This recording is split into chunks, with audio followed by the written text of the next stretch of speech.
A new band of Amazons stand and unite. Here's your look at the new McFarlane Toys DC Multiverse Wonder Woman.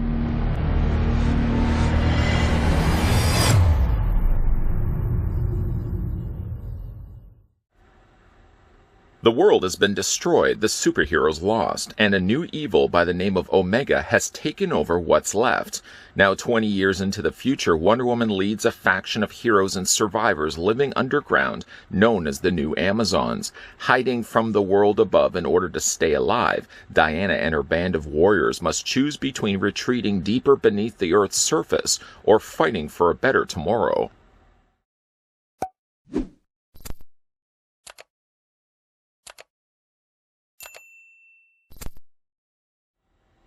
Choosing to make a stand, let's take the tape measure to find out, in fact, how tall Wonder Woman does stand. We're going to take the tape measure right to the very top of her head. We're going to stop it right there. And according to the readout, Wonder Woman stands 7.2 inches in height. We can quickly switch that to centimeters to find out that Wonder Woman stands 18.4. So she's almost 18.5 centimeters in height. To show you how she stacks up, let's move her over and bring in a figure that actually has the capabilities of standing on his own. Sorry, Scarecrow. You can see that the villain of the story, Omega, is dwarfed by the slightly taller Wonder Woman. Of course, her build seems to be slightly bigger as well, and I think a lot of that may have something to do with the fact that she is sporting that cape on her back. But she is definitely bigger than the previously looked at Omega. The figure includes some accessories, not really many. She comes included with a sword, she comes included with the regular black display stand, and of course, she comes included with a trading card. Before we get down to looking at those, we'll have a look at the Build-A-Figure pieces that she comes included with to continue what we're somewhat succeeding with Bane. I'll mention that more so in a second, but she comes included with the arms. Good to get a good gander at how big these arms actually are. They're meaty chunks right there. You can see how big the arms are next to Wonder Woman. And granted, they're not, yes, the full length of Wonder Woman. They're a substantial girth arm right there. And you can see that you get two of them. One, of course, has the Venom tanks there on the side of the arm. The other one doesn't have that, but it does have a lot of good detail to it. I kind of wish that they would have gone in there. I'll mention more about this when we get down to the review of Bane.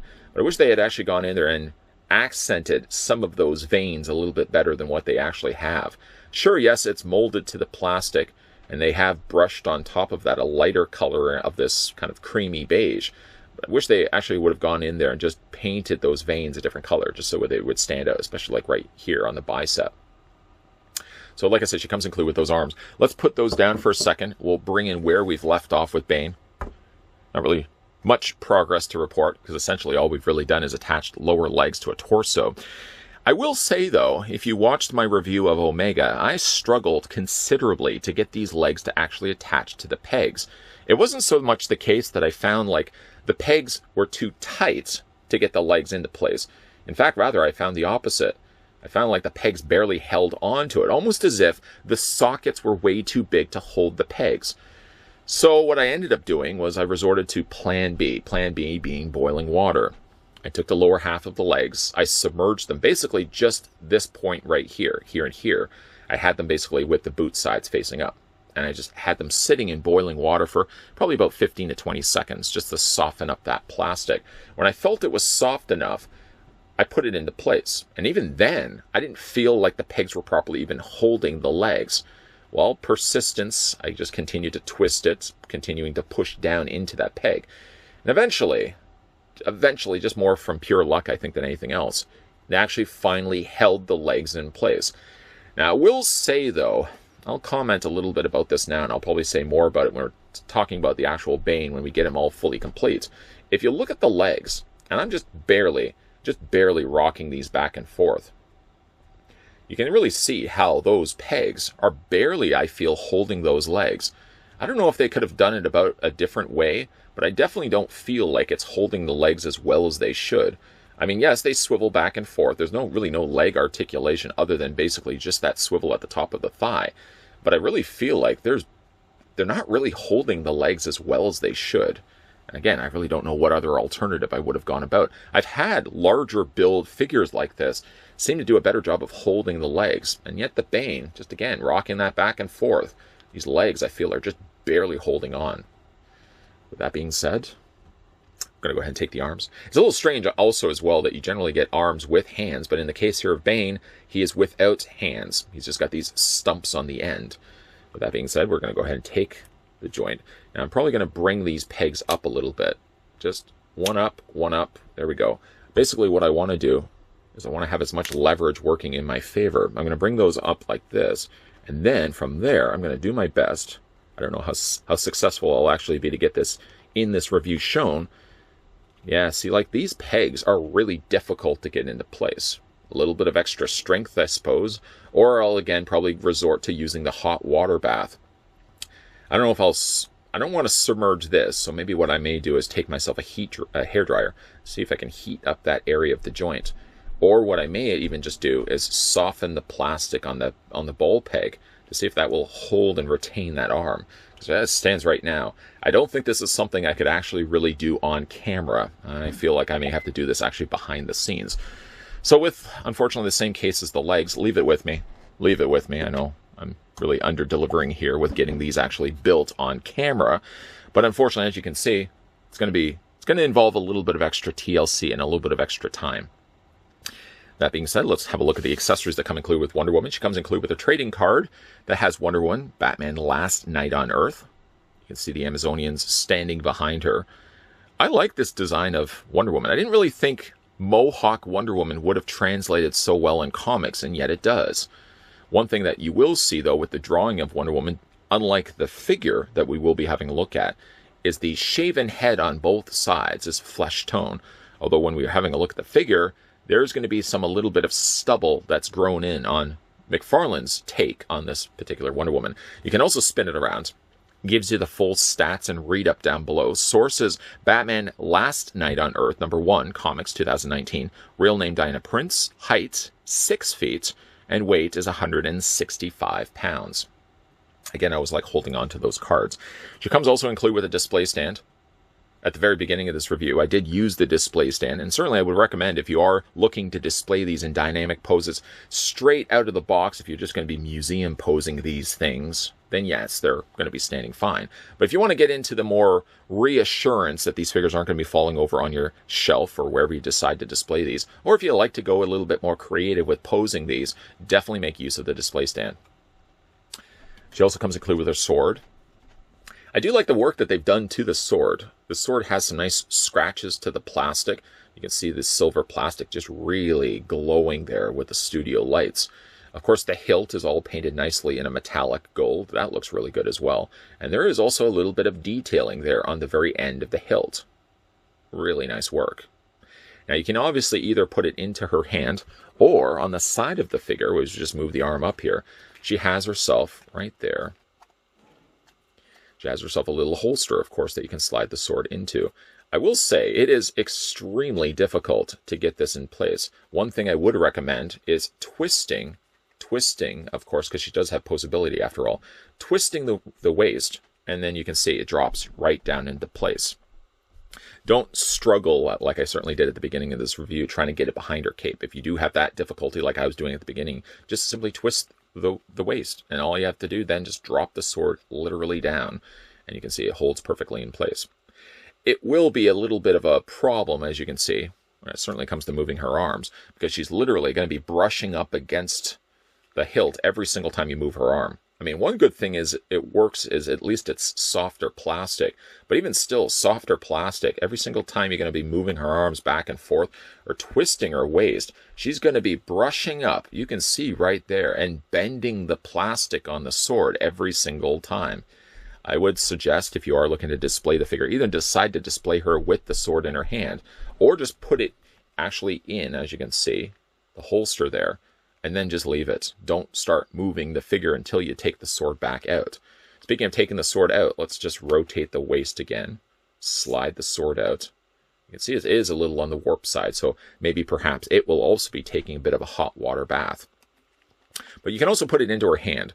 Now, I don't know, I don't like really the shape of her hand. For starters, it feels and looks a little on the big side. Maybe I'm the only one that actually feels that way. I mean, if you compare it to the other hand, you would think at least it would be the exact same size, and maybe it's just for the fact that one hand is closed shut and one hand is open to hold the sword. I don't know, the hand does appear to be a little on the large side, if you ask me. It also doesn't seem like it's the proper shape either. I don't know if it's just the fact that each of the sausages are a little on the chunk side, but I don't know. The shape, the configuration of the fingers, I feel really doesn't suit or lend well to the way that she's going to be holding the sword. It kind of looks like she's holding it rather awkwardly, like the sword has a trigger to it. Doesn't it kind of look like she's actually firing the sword as opposed to actually holding the sword? Needless to say, we'll put that to the side. We'll just take the sword out and put it to the side for the time being. Again, I'll use the hot water bath. She does also have, as you can see, a slightly smaller dagger holstered on the side of her leg. Now, this is not removable. I think if this is a smaller dagger, which I'm assuming it is, they probably should have painted the handle a different color than the rest of the holster. I don't really feel like in a case like this, it should be all the same color of plastic.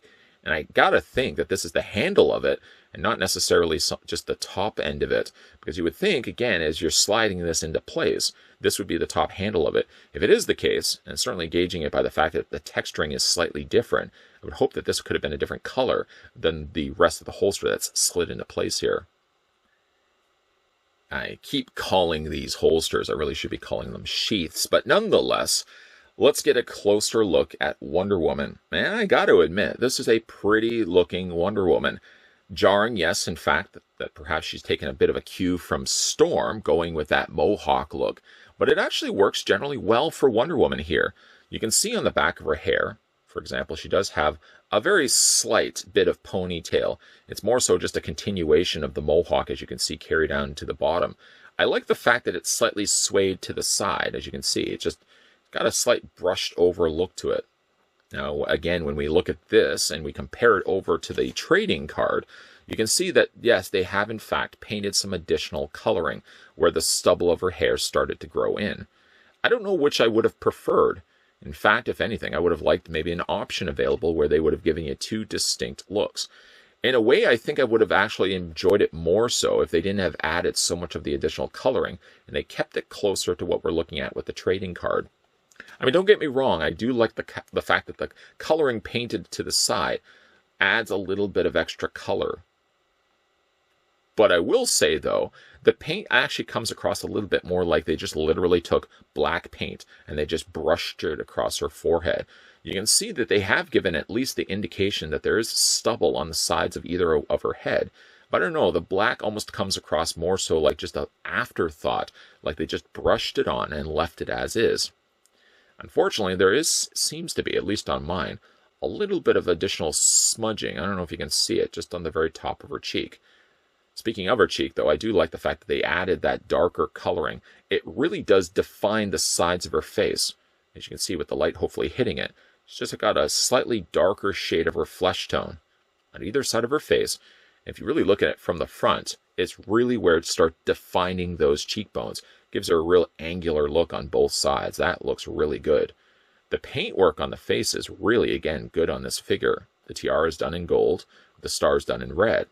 You can see as well that they've added the ice blue coloring of her irises with a little bit of a reflection done there in white. It's very cleanly applied, although when you look at it super close like this, of course, you're going to see a little bit of almost dotting effect across her eyes. Not really sure why it's done like that. It could have been just the outcome of having this done as an automated printing as opposed to somebody going in there and hand painting it. Probably just looks like a machine has gone in there and painted those little dots to form the coloring of her eyes. Again, we're only looking at this super close. If you look at it from a distance, it doesn't look that bad at all. Now, when it comes to, of course, her cape, I want to talk a little bit about her cape here. You could have probably assumed that you would have been able to remove the head and then from there slid the cape off. Unfortunately, you can't.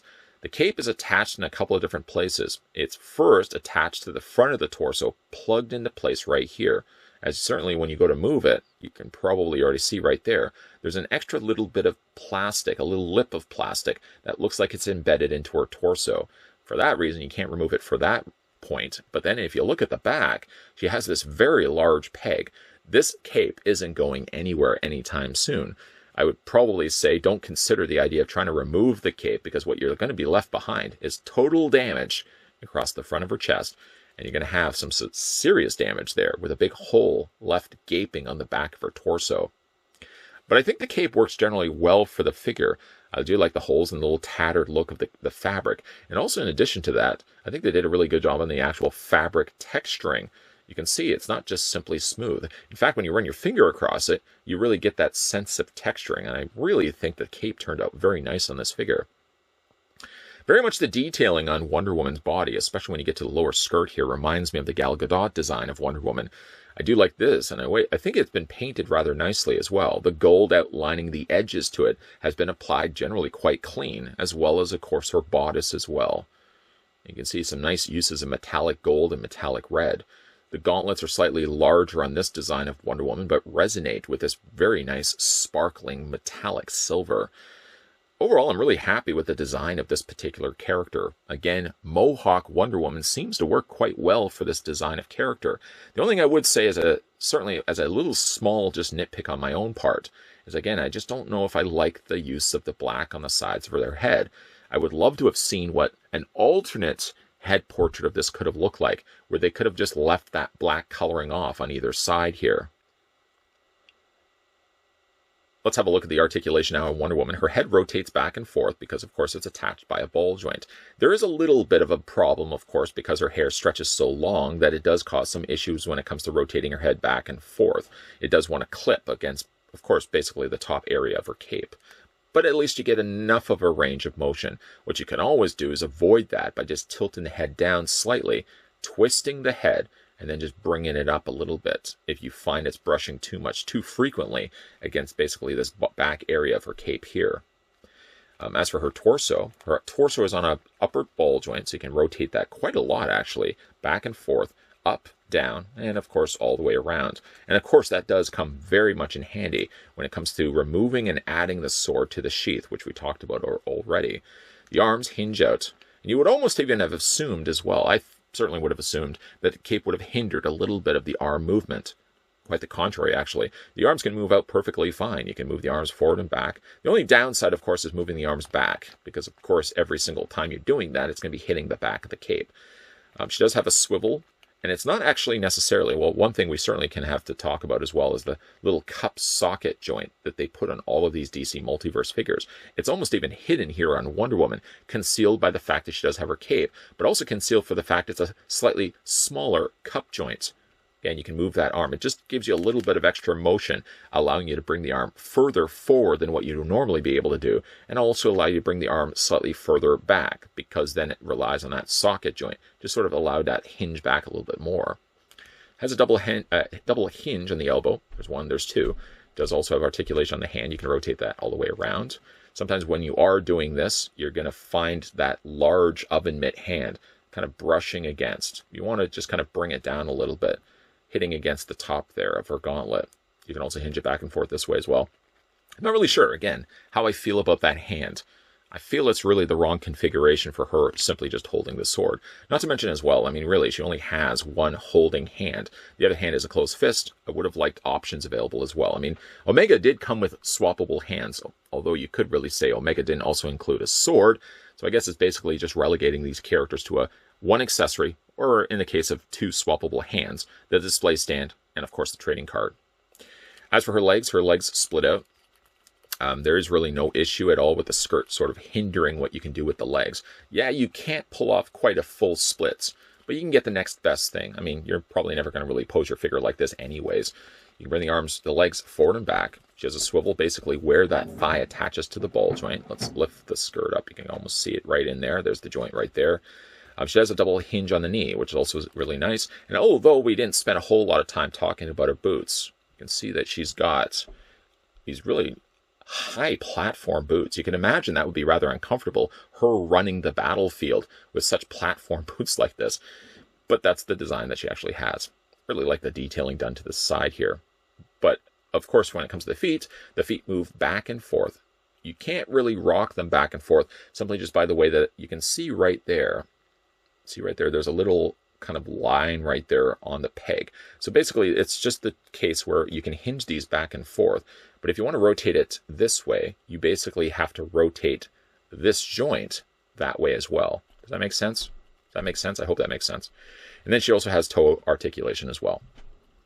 Going back to a point I had mentioned earlier in this review, She does have peg holes on the undersides of her feet, so definitely make use of those display stands. Certainly, if you'd like to put her in a creative-looking pose, something instead of just having her in a boring, vanilla museum pose. I know sometimes I end up doing that. I'm guilty of that myself. But overall, I'm really liking the design of Wonder Woman. The points that I would make on a negative stance, more so, are just more cosmetic, I feel, than anything else. I feel like her hand, the one hand designated for holding her sword, really doesn't look like it's supposed to be holding a sword. It almost even has like a bit of a trigger point to it. Actually, you know what? Let's get a display stand going here. I just finished talking about a display stand. Let's get the display stand pegged onto the bottom of her feet, and then we can wrap up this review here. Yeah, again, like the only thing I would have said for this particular figure, I don't know why, again, she's having difficulty now standing. There we go. There we go. Perfect. The only thing I would say as a negative point is, again, like the hand is almost not quite configured to hold a sword. It holds it in such a real awkward way. Again, the other problem, and not even so much a problem, but the coloring that they added to the sides of her hair just looks literally like they took a brush stroke with wet black paint and streaked it across the sides of her hair. It does add a little bit of extra contrast to her head sculpt, so I'll give them points for that. But I would have also liked to see what it could have looked like without even adding that black paint, and only relying on the mohawk that they've sculpted onto the figure's head. There are a fair number of positive points to make here about McFarlane's release of Wonder Woman from Last Night on Earth. The sculpting on this one is really top-notch. I think it's a pretty head sculpt while still conveying the image of a hero. I don't think necessarily it has as much that warrior face that you can see here on the back of the box. One of the reasons why I like to use the back of the box for many final looks, especially when it comes to DC Multiverse figures, is you can kind of do a side-to-side comparison of what we got for the figure versus its original source material. The head sculpt is pretty close, but again, going back to the point that I mentioned about coloring in the sides of her head, I have to wonder how it would have actually looked had they kept that paint off. You could probably have still sculpted it. Could have not sculpted the stubble because it would have looked a little off-putting, the fact that they didn't add any additional coloring to it. But they kept it closer to the illustration that you see on the side, I have to wonder if maybe the black was even necessary in the first place. I like the chiseled head sculpt that they've given to her. Really nice defined cheekbones, especially by adding the additional airbrushing of that darker color. Really does give you, again, that defined look to her face, which I think turned out really nice. The sculpting of the cape also turned out good as well. Again, if you kind of look at one to the other, there are a few little paint applications that they basically just left off. When you look at, for example, the little small blade hilt that she has on the side of her belt. You can probably see it right there. Obviously, they just sculpted in the same blue plastic as their skirting, where clearly you can see on the image there that they probably could have painted that more closer to the comic source material and done a more darker gray instead of the blue. They basically just used the sculpted plastic. I certainly don't fault them for the fact that they just sculpted it, but it would have been nice if they just added a little bit of color to break up so much of the blue that we see down below. It's a shame that she can't have a removable cape. But on the other end of it, sometimes when you have removable capes on characters, if you have it on the figure, they tend to wibble and wobble, and they don't really stay in place. At least the cape is guaranteed that it's not going to be moving anywhere.